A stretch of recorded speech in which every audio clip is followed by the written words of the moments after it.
AITA for ruining my ex-wife's life. By simply following the fine print of a contract she thought she'd outsmarted me on. My ex-wife, Vanessa, 34F, and I, 36M, were married for 8 years. I thought we were solid.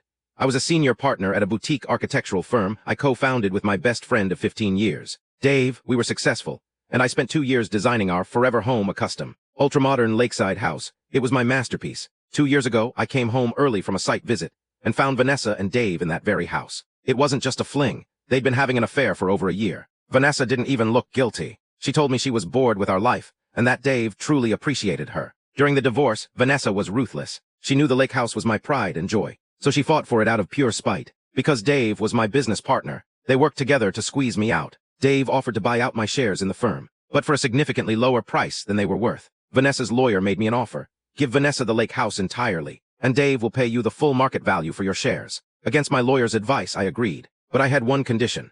A specific clause in the deed and the buyout agreement stating that the house and the firm's intellectual property, my designs, were tied to a maintenance and usage covenant. Vanessa and Dave were so smug about winning the house and the company that they barely skimmed the boring legal jargon at the back of the 50-page document. Here's what they missed.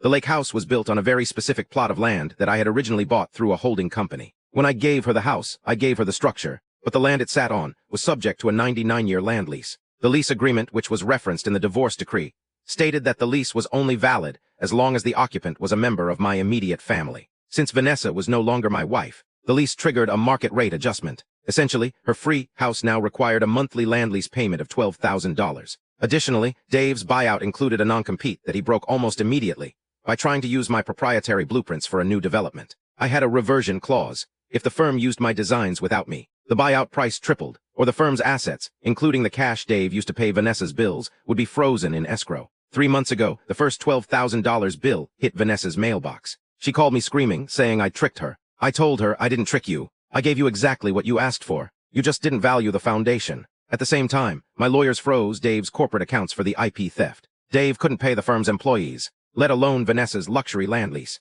Vanessa had to put the lake house on the market, but because of the insane land lease terms I'd baked in, nobody would buy it. She eventually had to sign the house back over to me for $1 just to get out of the debt. My family says I was calculating, but I think I just played the game they started. So AITA for being a better architect of revenge than I am a husband.